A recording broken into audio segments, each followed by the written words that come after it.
When she arrived, she saw a tall, handsome man, impeccably dressed, who appeared to be very wealthy. Soma's instincts kicked in. She carefully maneuvered through the crowd and reached for his pocket. Before she could grab anything, a firm hand clamped down on her wrist. "What do you think you're doing?" the man asked, his voice deep and authoritative. In the small village of Mbairi, nestled in the heart of the African savanna, lived two sisters, Soma and Kem. Their mother, Aju, had raised them with a life of thievery, stealing to sustain their small family. When Soma was 15 and Kem was 13, their mother abandoned them, leaving them to fend for themselves. The sisters continued the only way they knew how, stealing. Over the years, they honed their skills, becoming more adept at picking pockets and lifting goods from market stalls. The village elders, familiar with their plight, often cautioned them with pity rather than anger. "Soma, Kem, you can't keep living like this," Elder Udo once said, shaking his head. "There's more to life than thievery." But the sisters felt they had no choice. Without family or support, stealing was their only means of survival. By the time Soma turned 23 and Kem 21, they had become exceptionally skilled thieves, known for their smooth operations and quick escapes. One sunny afternoon, Soma headed to the bustling village market, her keen eyes scanning the crowd for potential targets. As she navigated through the market, she heard a commotion. Curiosity piqued, she made her way to the source, hoping to find a distracted target. When she arrived, she saw a tall, handsome man, impeccably dressed, who appeared to be very wealthy. Soma's instincts kicked in. She carefully maneuvered through the crowd and reached for his pocket. Before she could grab anything, a firm hand clamped down on her wrist. "What do you think you're doing?" the man asked, his voice deep and authoritative. Soma's heart raced. "Please, sir, I'm sorry. I didn't mean any harm." The villagers, recognizing Soma, began to plead on her behalf. "Please, she's just a young girl," one woman said. "She's had a hard life." But the man, undeterred, held her hand firmly and led her away from the crowd. He took her to a modest house on the outskirts of the village, where he was staying during his visit. "You were trying to steal from me," he said once they were inside. Soma, tears in her eyes, nodded. "Yes, I was. But please, I beg you, don't turn me in. My sister is at home, waiting for me." The man studied her for a moment, then sighed. "What's your name?" "Soma," she replied, her voice trembling. "Well, Soma, my name is Chioke. You're lucky today. Instead of turning you in, I'm going to give you a chance to explain why you were stealing." Soma looked at Chioke, uncertainty and fear evident in her eyes. She took a deep breath, deciding to trust this stranger with her story. "My sister and we've been on our own since our mother left us when I was 15. She taught us to steal to survive, and we've been doing it ever since. We have no other way to get by," Soma explained, her voice barely above a whisper. Chioke listened intently, his expression softening. "That's no way to live, Soma. Have you ever thought about doing something different?" Soma shook her head. "We've never had the chance. Stealing is all we know." Chioke stood up, pacing the room. "There are always other ways. You just need an opportunity." "How old is your sister?" "Nkem is 21, Soma replied, hope creeping into her voice. "She's waiting for me at home. She'll be worried." Chioke nodded. "All right, Soma. I'll let you go home to your sister. But I want you to come back tomorrow. I have an idea that might help you both. Soma's eyes widened in surprise. Really? You'll help us? Chioke smiled. Yes. But you have to promise me one thing, no more stealing. Soma nodded eagerly. I promise. Thank you, Chioke. She hurried home to Nkem, who was anxiously waiting for her. Soma, where have you been? I was worried, Nkem exclaimed. Soma explained everything that had happened, including Chioke's offer of help. Nkem listened, her eyes wide with disbelief. Do you think he really means it? I think he does, Soma replied. We should go see him tomorrow and find out. The next day, Soma and Nkem arrived at Chioke's house, feeling a mixture of hope and apprehension. Chioke welcomed them warmly and sat them down. I've thought about your situation, and I believe I can help you, Chioke began. I have connections in the city. There's a training program for young women to learn skills like sewing, cooking, and other trades.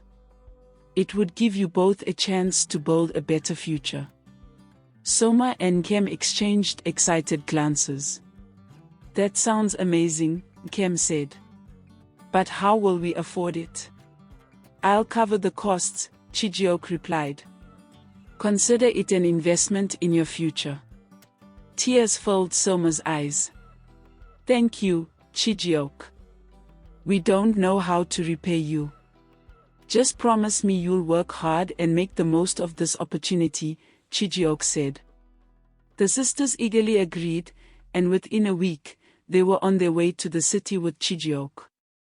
He arranged for them to stay in a small apartment and help them enroll in the training program.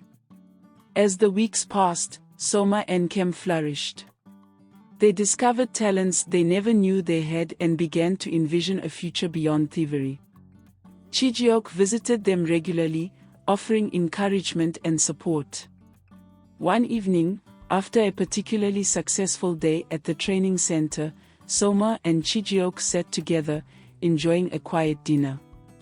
Chioke, why are you doing all this for us? Soma asked, curiosity shining in her eyes. Chioke smiled. I see potential in you and Nkem. Everyone deserves a chance to change their lives for the better.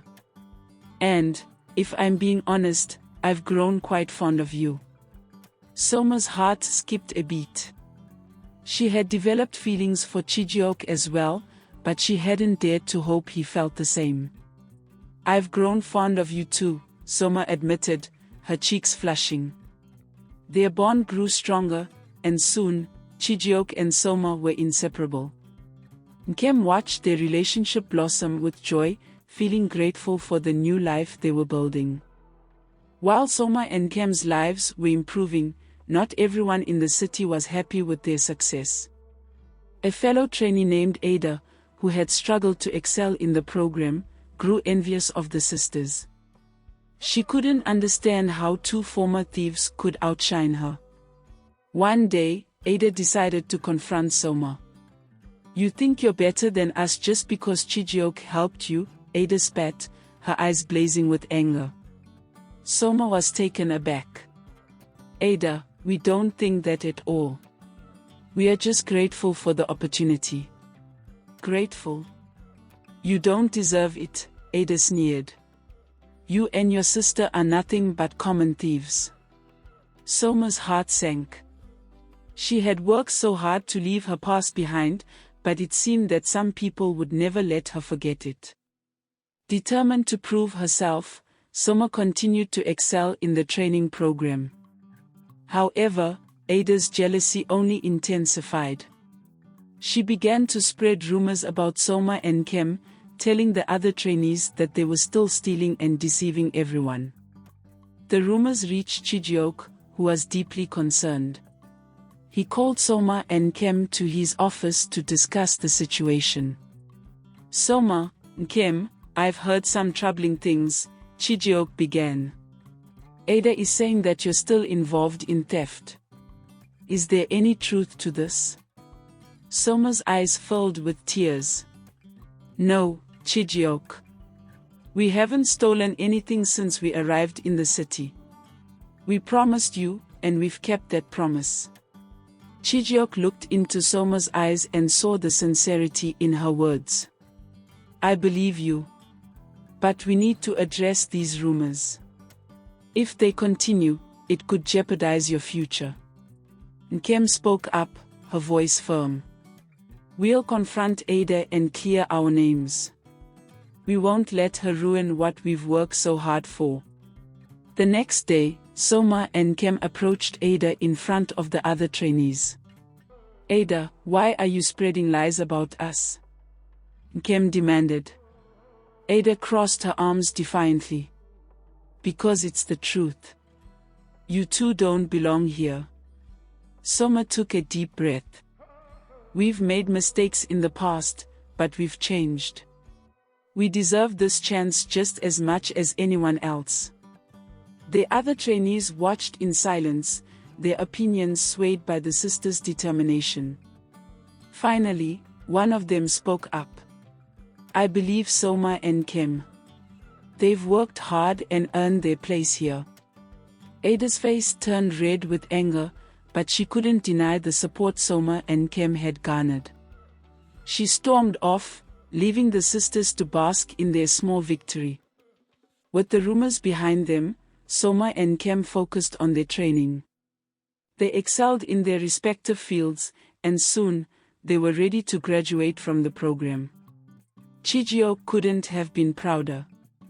Soma, Nkem, you've come so far, Chioke said at the graduation ceremony. I'm honored to have been a part of your journey. Soma smiled, tears of joy in her eyes.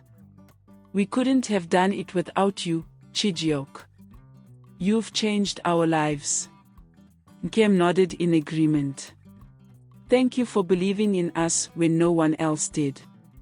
After the ceremony, Chioke took Soma aside. There's something I've been meaning to ask you, he said, his voice gentle. Soma's heart raced. What is it? Chioke took her hands in his. Soma, I love you. Will you marry me? Tears streamed down Soma's face as she nodded. Yes, Chioke. I love you too. Their wedding was a joyous celebration, attended by friends, family, and even some of the villagers from Bairi. Nkem stood by Soma's side as her maid of honor, beaming with pride. After the wedding, Soma and Nkem moved in with Chioke in his beautiful home in the city. Nkem enrolled in a university program, determined to continue her education and build a bright future for herself. Life in the city was a dream come true for the sisters. They had left their past behind and embraced the opportunities before them. Soma and Chioke's love grew stronger with each passing day, and Nkem thrived in her studies.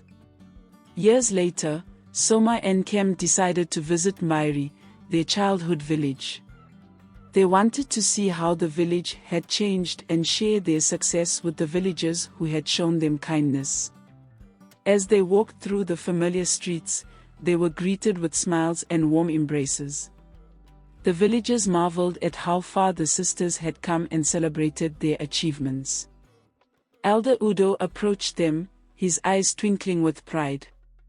Soma, Nkem, you've made us all proud. You've shown that with determination and the right support, anyone can change their destiny. Soma smiled, her heart full. Thank you, Elder Udo. We couldn't have done it without the support of the village and the love of those who believed in us. Nkem nodded. We've learned that our past doesn't define us. It's what we do with our future that matters. The sisters spent the day sharing stories and reconnecting with old friends. They visited their childhood home, now a distant memory of a life they had left behind. As the sun set over Bairi, Soma and Nkem stood together, reflecting on their journey. They had faced countless challenges, but they had emerged stronger and more resilient. Soma, we've come so far, Nkem said, her voice filled with emotion. I'm so grateful for everything we've achieved. Soma wrapped her arm around Nkem's shoulders. Me too, Nkem. We've built a beautiful life, and it's only the beginning. Their return to the village was a reminder of their roots and the strength they had gained from their struggles. They knew that their story would inspire others to pursue their dreams, no matter the obstacles. As they left Mbairi, they carried with them the love and support of their village, knowing that they could face anything the future held. Together, they had transformed their lives and created a legacy of hope and perseverance. In the end, Soma and Nkem's journey was a testament to the power of love, determination, and the belief that everyone deserves a chance to change their destiny.